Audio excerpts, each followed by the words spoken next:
Hello everyone, good morning. Welcome to my YouTube channel. आज हम जानेंगे एड्स के बारे में। एड्स क्या होता है, इसका मोड ऑफ ट्रांसमिशन क्या होता है, इसके क्या क्या काजेज होते हैं, इसके क्लिनिकल फीचर यानी साइन सिम्टम्स क्या होता है, इन्वेस्टिगेशन और मैनेजमेंट कैसे करते हैं हम, ये सब इस वीडियो के अंतर्गत देखेंगे। तो बिना टाइम वेस्ट के सीधा अपने हम टॉपिक पर आते हैं। तो एड्स मतलब होता है एक्वायर्ड इम्यूनो डिफिशियंसी सिंड्रोम। पहले इसका मतलब जान लेते हैं क्या होता है। एक्वायर्ड मतलब किसी से हमें एक्वायर्ड हुआ, किसी से मिले। इम्यूनो मतलब इम्यूनिटी, जो हमारी इम्यूनिटी होती है या इम्यून सेल होती हैं। डिफिशियंसी मतलब डिफिशियंसी हो जाती है, कमी हो जाती है। सिंड्रोम मतलब बहुत सारे सिम्टम्स दिखाई देते हैं, यानी ग्रुप ऑफ सिम्टम्स। तो एक्वायर्ड इम्यूनोडेफिशिएंसी सिंड्रोम मतलब यही होता है कि हमें हमारी जो इम्यूनिटी होती है वो बहुत कमी हो जाती है, उसकी डिफिशियंसी हो जाती है। बहुत सारे हमें लक्षण दिखाई देते हैं जब हमें किसी से मिलता है, मतलब कि किसी से हमें एक्वायर्ड होता है, तब जाके हमारी इम्यूनिटी कमज़ोर हो जाती है, वीक हो जाती है और हमें बहुत सारे लक्षण दिखाई देते हैं, और तब जाके हमें एड्स हो जाता है। तो एड्स होता कैसे है कि हमारे एक वायरल डिजीज होता है जो कि वायरस से फैलता है, और हमें जब मिलता है तब जाके हमें एड्स हो जाता है। तो इसका मतलब यही होता है। This is a viral disease which is cowed by HIV virus. कैसा हमारा वायरल डिजीज है और HIV वायरस से फैलता है। It's main targeted cell of human being की टी सेल। टी सेल क्या होता है, जो हमारी WBC होती है, WBC में पाया जाता है टी सेल। यही टी सेल होती है जो हमारी हमारी बॉडी में कोई भी बैक्टीरिया वायरस अगर इंटर करता है तो उसके अगेंस्ट जो हमारा रिस्पॉन्स दिखाता है, हमारा टी सेल दिखाता है। तो ये हमारे टी सेल पर ही हमारा वायरस जो होता है अफेक्ट करता है। इसकी पॉजिटिव एजेंट की बात करें तो हमारा रेट्रो वायरस होता है। इंक्यूबेशन पीरियड की बात करें तो 1 से 10 ईयर होता है, मतलब 1 से 10 ईयर इसका इंक्यूबेशन लग सकता है हमारा एड्स का। तो ये हो गया हमारा कॉमन इंट्रोडक्शन। अब बात करते हैं इसका मोड ऑफ ट्रांसमिशन की, कि कैसे फैलता है। देखिए, ब्लड ट्रांसफ्यूजन से भी फैलता है। बॉडी फ्लूइड हो गया, जैसे कि स्लाइवा, म्यूकस, टीयर, सीमेन, वजाइनल फ्लूइड और लैक्टेशन, इन सब से ही फैलता है। स्लाइवा मतलब जो हमारी बॉडी में स्लाइवा होता है या माउथ में जो स्लाइवा वगैरह होते हैं, इससे भी फैलता है। दूसरे कॉन्टेक्ट में आते हैं तो उसकी वजह से फैल सकता है। म्यूकस वगैरह हो गया।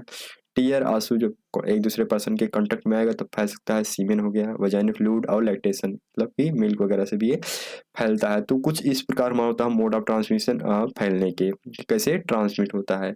अब बात करते हैं इसके हम काजेज की, कि क्या क्या काजेज होते हैं।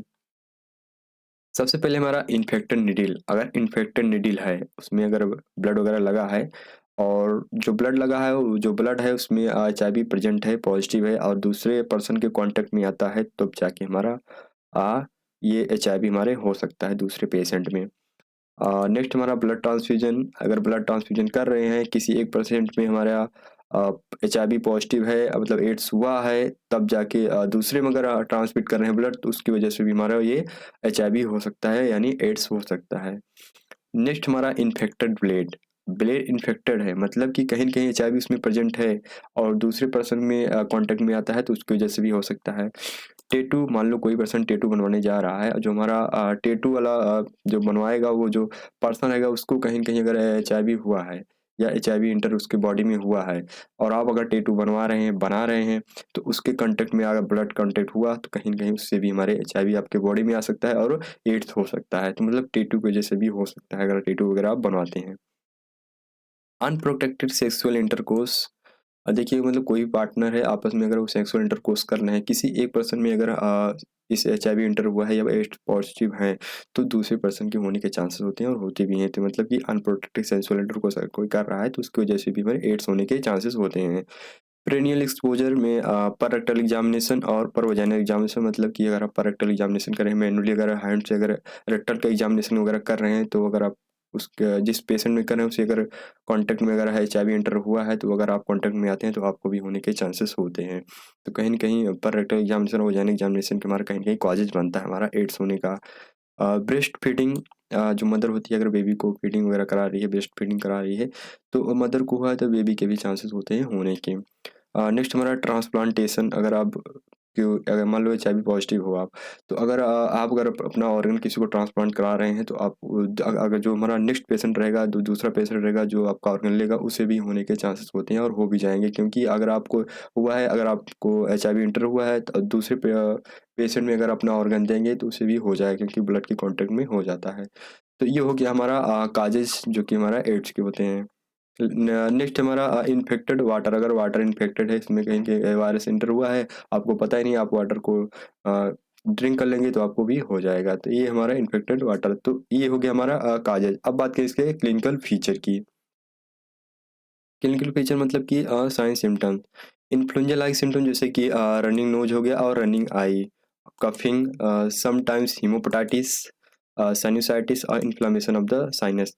देखिए रनिंग नोज मतलब कि रनिंग नोज वगैरह होता है, और रनिंग आई, आई वगैरह मतलब कि आंसू वगैरह बहुत बहते हैं, कफिंग वगैरह बहुत होती है, हीमोपेटाइटिस जो हमारी कफिंग के साथ अगर ब्लड वगैरह आता है, साइनोसाइटिस जो साइनस में किस प्रकार इन्फेक्शन वगैरह हो जाए या इन्फ्लेमेशन, तो इन्फ्लुएंजा लाइक सिम्टम्स हमारे ये सब आते हैं। सीओपीडी लाइक सिम्टम्स जैसे कि ब्रोंकिएक्टेसिस जो हमारी ब्रोंकाई होती है उसमें इन्फ्लामेशन वगैरह या डायलेट वगैरह हो जाती है, तो ये सब हमारे साइन दिखते हैं। वेट लॉस वगैरह हो जाता है, ये सब भी साइन दिखते हैं हमारे। क्रोनिक डायरिया, अगर बहुत दिनों से आपका डायरिया वगैरह हुआ रहता है तो वो सब भी हमारे साइन दिखते हैं हमारे इस एड्स के। मस्कुलर ट्रॉफी, मस्कुलर ट्रॉफी मतलब जो हमारी मसल्स वगैरह हैं वो थिन होने लगती हैं, वीक होने लगती हैं।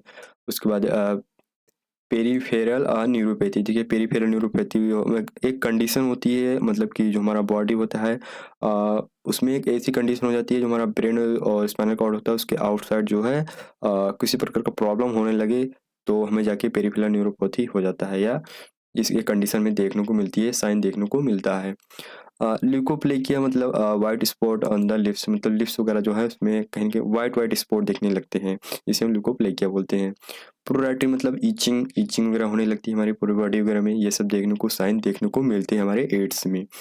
अब बात करते हैं हम इन्वेस्टिगेशन, इसका इन्वेस्टिगेशन कैसे करते हैं। सबसे पहले हिस्ट्री कलेक्शन कर लेंगे पेशेंट में, उसको हिस्ट्री कलेक्शन मतलब पूछ लेंगे कि आप क्या क्या प्रॉब्लम पहले हुई थी, आपके क्या क्या खाते पीते थे, ये सब पूछ लेंगे, कैसे रहते थे, क्योंकि वायरल डिजीज है, कहीं ना कहीं माइक्रोबियल से होता है और वायरस वगैरह से होता है, तो उसकी हिस्ट्री लेना हमारा बहुत ही ज़रूरी होता है।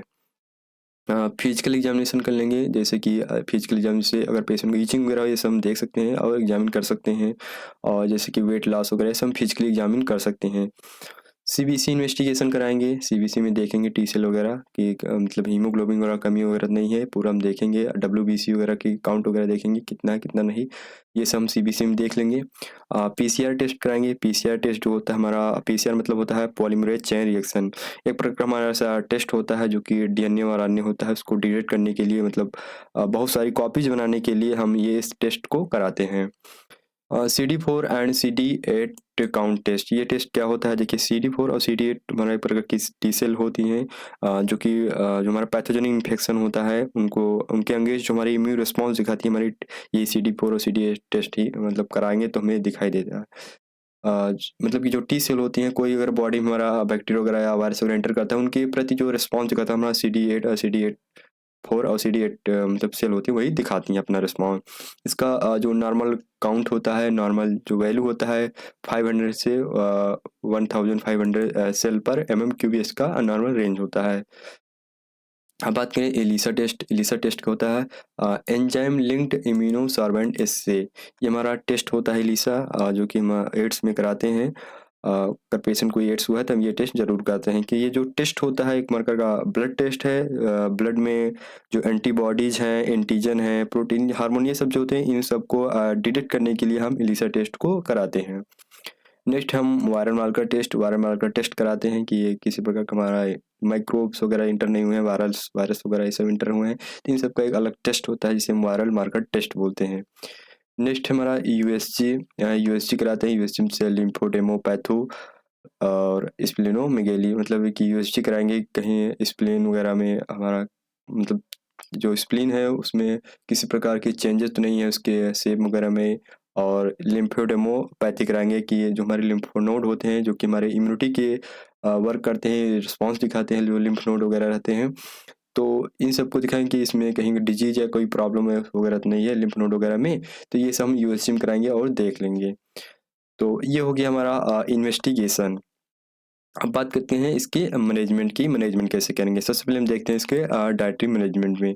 Dietary management, junk food fully avoid, मतलब जितने भी जंक फूड रहेंगे उसे हम अवॉइड कर देंगे, नारकोटिक जो भी रहेंगे उसे हम अवॉइड कर देंगे। Vitamin C rich food is given, जितने भी विटामिन सी हमारे सप्लीमेंट रहेंगे उसे हम पेशेंट को देंगे खाने के लिए। आयरन रिच सप्लीमेंट देंगे, ये सब देंगे क्योंकि ऐसे इम्यूनिटी वगैरह में बहुत वर्क करते हैं।